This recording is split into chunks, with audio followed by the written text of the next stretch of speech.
Hello.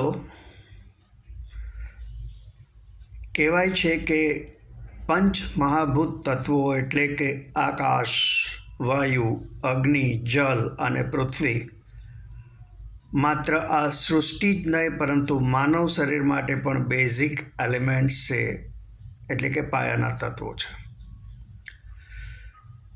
સૃષ્ટિની રચના કરનારે સંપૂર્ણ જીવસૃષ્ટિને જીવંત રાખવા આ અનમોલ 5 મહાભૂત તત્વો પૂરતા પ્રમાણમાં ફ્રી ઓફ કોસ્ટ આપ્યા છે.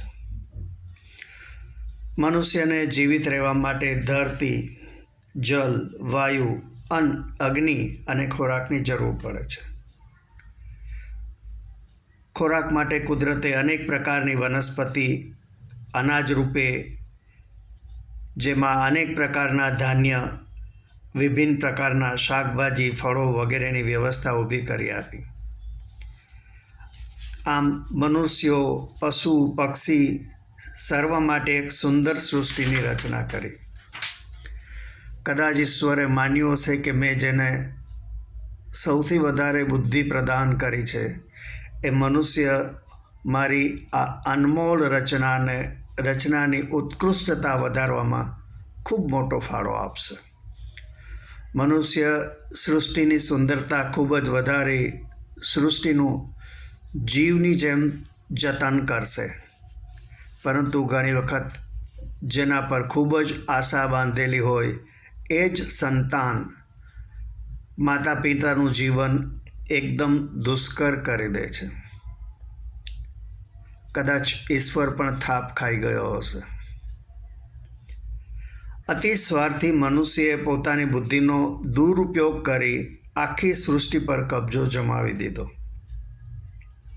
તેણે પૃથ્વીનો પેટાળ ખોદી તેમાંથી ખૂબ જ મોટા પાયા પર ક્રૂડ ઓઇલ, કુદરતી વાયુ, ધાતુઓ, કોલસો, બોક્સાઇટ, સોનું, યુરેનિયમ જેવા અનેક ઘન, વાયુ અને પ્રવાહી પદાર્થો ખોદી કાઢ્યા. પોતાના સ્વાર્થના ઉપયોગમાં લેવા માટે તેણે આ બધું કરી દીધું અને ધીમે ધીમે પૃથ્વીને ખોખલી કરી નાખી. લાખોની સંખ્યામાં વૃક્ષોનું નિકંદન કાઢી રસ્તાઓ, મકાનો, પુલો, રેલવે ટ્રેક વગેરે બનાવ્યા. જંગલોમાં એક મોટી જીવસૃષ્ટિ નિવાસ કરતી હોય છે, પરંતુ સ્વાર્થી મનુષ્યોએ જંગલોનો નાશ કરી નાખ્યો. નદીઓ પર મોટા બંધ બાંધી તેના વહેણની દિશાઓ બદલી નાખી. સમુદ્રના પાતાળમાં લાખો જીવો રહે છે, પરંતુ શક્તિશાળી દેશોએ મિસાઇલ્સ ટેસ્ટિંગ તથા અણુશક્તિના પ્રયોગો સમુદ્રના પેટાળમાં કરી તેમનો નાશ કરે છે.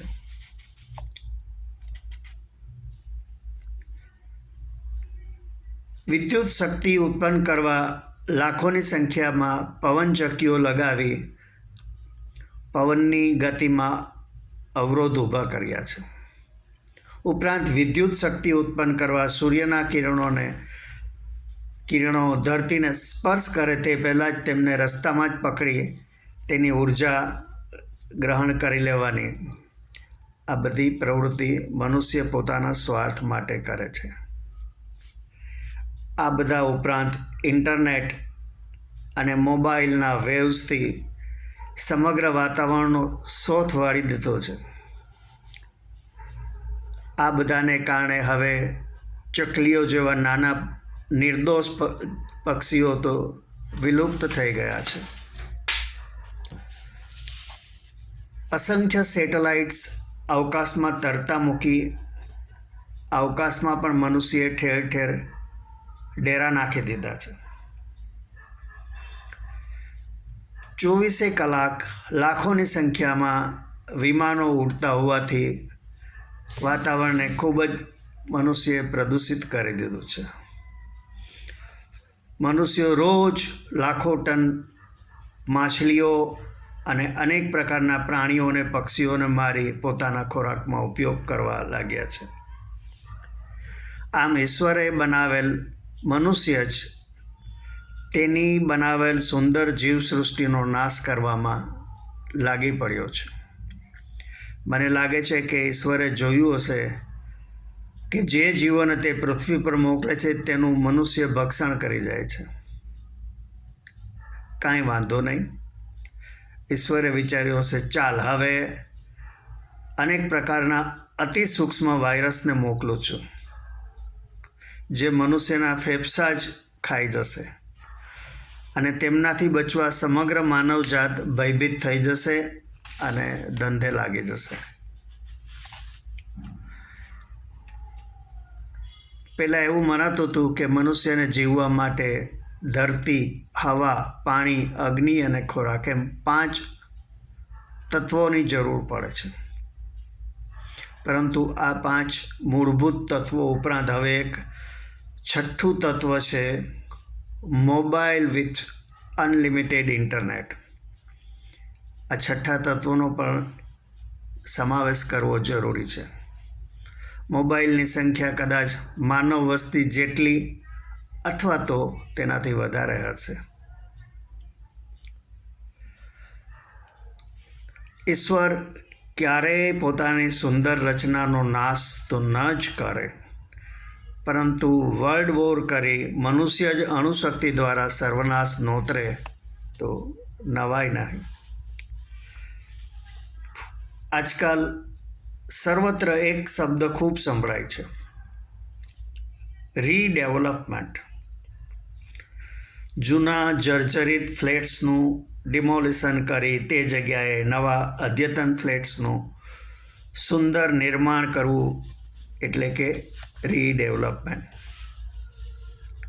કદાચ મનુષ્યોએ જેનો સત્યનાશ કર્યો છે એ પૃથ્વીનું પણ રીડેવલપમેન્ટ ખૂબ જરૂરી હશે. કોને ખબર, કદાચ બ્રહ્મા, વિષ્ણુ, મહેશ આ વિષયમાં મીટિંગ્સ પણ કરતા હશે. આશા રાખું છું કે આપને મારી આ વાત ગમી હશે. મારો આ વિડીયો લાઈક કરજો, આપના ગ્રુપમાં શેર કરજો અને મારી ચેનલને સબસ્ક્રાઈબ કરજો. આપનો ખૂબ આભારી થઈશ. આવજો.